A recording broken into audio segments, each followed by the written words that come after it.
Hello বন্ধুরা, তোমরা সবাই কেমন আছো? আমি আবারও একটা নতুন ভ্লগ নিয়ে চলে এসেছি।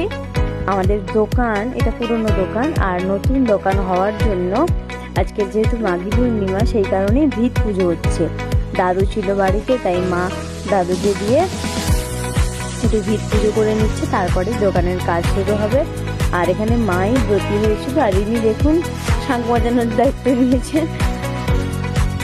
আর এদিকে দাদু যেহেতু অসুস্থ, তাই মা দাদুর হাতের কাছে কাজগুলোকে এগিয়ে দিচ্ছিল, যাতে দাদু খুব সহজেই তাড়াতাড়ি কাজ পুজোটা করে দিতে পারে, কারণ দাদু বেশিক্ষণ বসে থাকতে পারবে না, দাদু একটু অসুস্থ। তো আমাদের পুজো শুরু হয়ে গেছে, আর এখানে আমাকেই শাঁখ বাজাতে হচ্ছিল। আমি তো ভিডিওতে আসতে পারিনি, কারণ ভিডিওটা আমিই করছিলাম, আর উনি ঝাঁই বাজাচ্ছিলেন।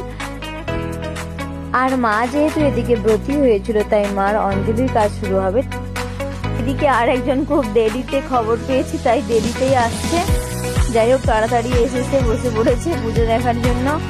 কিন্তু এসে যে শান্ত হয়ে বসবে সেটা ও করবে না, ওকে মোট সব কাজে হাত লাগাতেই হবে। তো সবাইকে একটু আবিরের টিক দিয়ে দেওয়া হলো, আর ওদিকেও কিছুজন ছিল যারা বনুর সঙ্গে খেলছিল, তাদেরকেও একটু টিক দেওয়া হলো। এরপর মায়ের পুষ্পাঞ্জলির কাজ শুরু হয়েছে, আর এখানে সবাই প্রসাদ খাওয়ার জন্য অপেক্ষা করছিল। আর এরা দুজন তো কন্টিনিউ ঝগড়া করে যাচ্ছে, কারণ ঝগড়া করাটাই এদের দুজনের কাজ। এরপর পুষ্পাঞ্জলির কাজ শেষ, পুজো শেষ, তাই প্রণাম পর্ব চলছে। সবাই এক এক করে প্রণাম করে নিয়েছিলাম। এরপর পুজো শেষ হতেই দাদু বলল যে ওই বাঁশ গাছটাকে ভালো করে একটা নির্দিষ্ট জায়গায় পুঁতে রাখতে, তারপর থেকেই মানে দোকানের ঘরের কাজ শুরু হবে। এই কারণে ভালো একটা জায়গায় মা সেটাকে পুঁতে দিচ্ছিল। এরপর ঠাকুমা প্রসাদরা নিয়ে নিয়েছে দাদুর কাছ থেকে সবাইকে দেওয়ার জন্য। আর এবারেই তো প্রধান পুজো ছিল, কারণ ইটগুলো আর বালি সিমেন্টগুলোকে একসঙ্গে করে একটা মানে ভিত্তি স্থাপন করা হবে।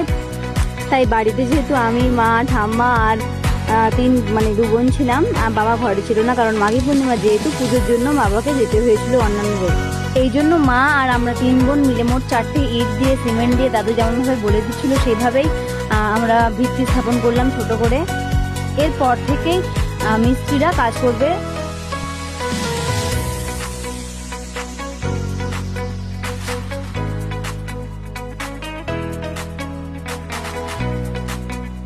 আমরা 3 জন দিয়েছি দেখে আর একজন রেগে চলে যাচ্ছে, কারণ তাকে দিতে দেওয়া হয়নি, তাই আবার ওনাকে মান ভাঙিয়ে তাকেও সিমেন্ট দিতে হবে, না হলে বাড়ি চলে যাচ্ছে রেগে।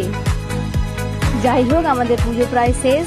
তোমাদের সঙ্গে আবার নেক্সট ভাগে দেখা হবে। টাটা।